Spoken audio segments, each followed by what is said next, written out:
You consider the holiness of God. You consider the condition of man, the free will of man, and the inevitable, which is the judgment.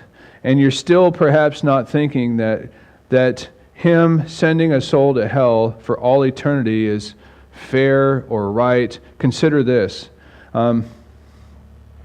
It was God who created everything. It was God who created you in His image and in His likeness. It was God who gave you a free will and gave you the freedom to love Him or reject Him. It was God's breath that gave you an eternal soul. It was God who also gave you a spirit so that you may have a God consciousness.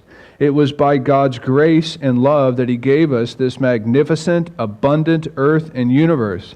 It was God who sought man out after he sinned against him in the garden. It was God who gave us His word, which is the truth. It was God who revealed Himself to us through His word. It was God in the prophets, in the person of Jesus Christ, and in the apostles who warned us about our condition and the judgment to come. It was God who revealed to us His standards of holiness and righteousness. It was God who loved us enough to send His Son into the world to pay the penalty on the cross for all of our sins. It is God who still reaches out to all of us even now to be reconciled to Him by His grace through faith in His Son's shed blood on the cross. It was God who, unbeknownst to many who fail to rightly divide the word, sets us up to be empowered now by His grace, blessed with all spiritual blessings, and made to be eternally secure. It is to God that we owe everything.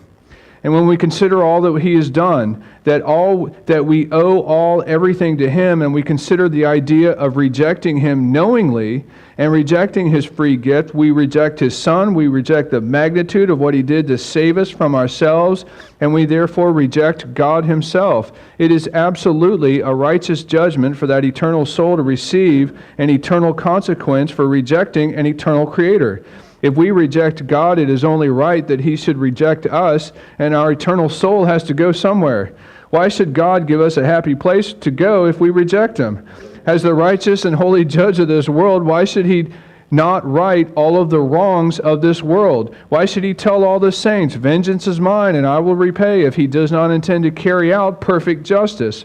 We all too often minimize the significance of rejecting our Creator, the sheer magnitude of the decision to reject our own Creator and the salvation He offers us through the death of His Son.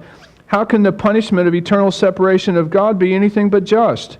Our justification is not by our imperfect works, but by an exact and infinite righteousness, and it's a righteousness that He gives us that's as great as the righteousness of Himself.